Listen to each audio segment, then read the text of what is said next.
Қазір ғалымдар Антарктидадағы мұздықтарды жиі бақылап отырады. Уақыт өте келе Антарктиданың біраз мұздықтары еріп, жаңа көл құрып жатады. Сәлем достар. Бүгінгі тақырып Антарктидадағы мұздықтар еріп кетсе не болмақ?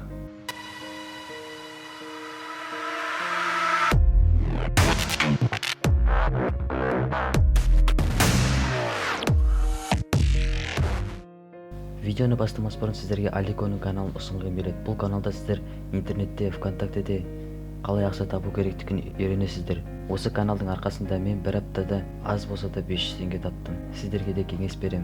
Ссылкасы описаниеде. Антарктида оңтүстік жартышарда орналасқан. Оның мұздығы әлемдегі мұздықтың 90%-ын құрайды.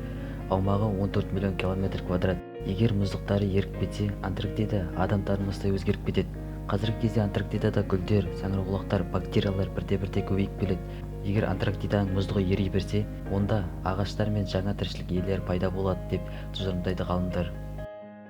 Егер мұздықтары түгелдей ерісе, мұхиттар деңгейі шамамен 600 метрге көтеріледі, ал бұл өте көп, тіпті жаһандық апаттануға әкеліп соғады.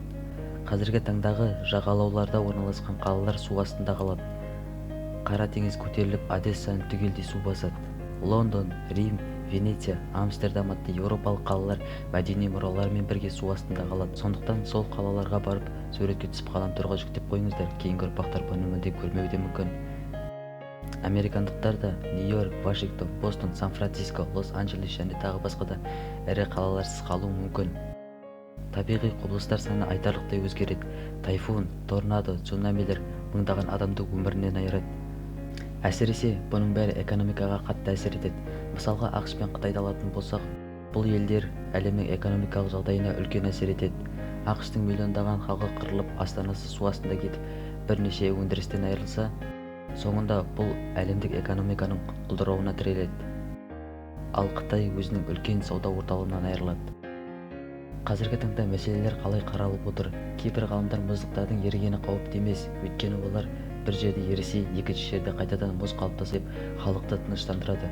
Ал британдық ғалымдар Антарктиданың 50 миллион спутниктен түсірілген суретін алып, талдау жасаған. Сөйтіп олар бір шешімге келген. Маңыздысы, әлемге қауіп төндіретін көлемі Франциямен тең тұтты мұздығы. Зерттеушілер тұщы жылы судың мұздықтарды құлататынын байқаған. Бұл мұздықтардың ерігеннен мұхит деңгейі 2 метрге көтеріледі. Тәжірибе жүргізушілерінің айтуына қарағанда Антарктида жылына 160 миллион тонна мұз құртады екен. Антарктида түгелдей 5000 жылда еруі мүмкін, әрине егер басқа да мәселелер болмаса. Мысалы, парниктік газ шығаратын зауыттардан мұздар жылдам еруі мүмкін. Бірақ бұның бәрін үлкен мәселемен қабылдаудың қажеті жоқ. Себебі бұл тұжырымды тек адамдар айтқан, ал адамдар да қателесуі мүмкін. Бірақ та адамдарға әлі де ойлануға, үлкен қауіптерге, жаңа өмірге дайындалуға уақыттары бар. Бүгінге осы сіздермен бірге болған мен FT Fury Көкбас каналынан.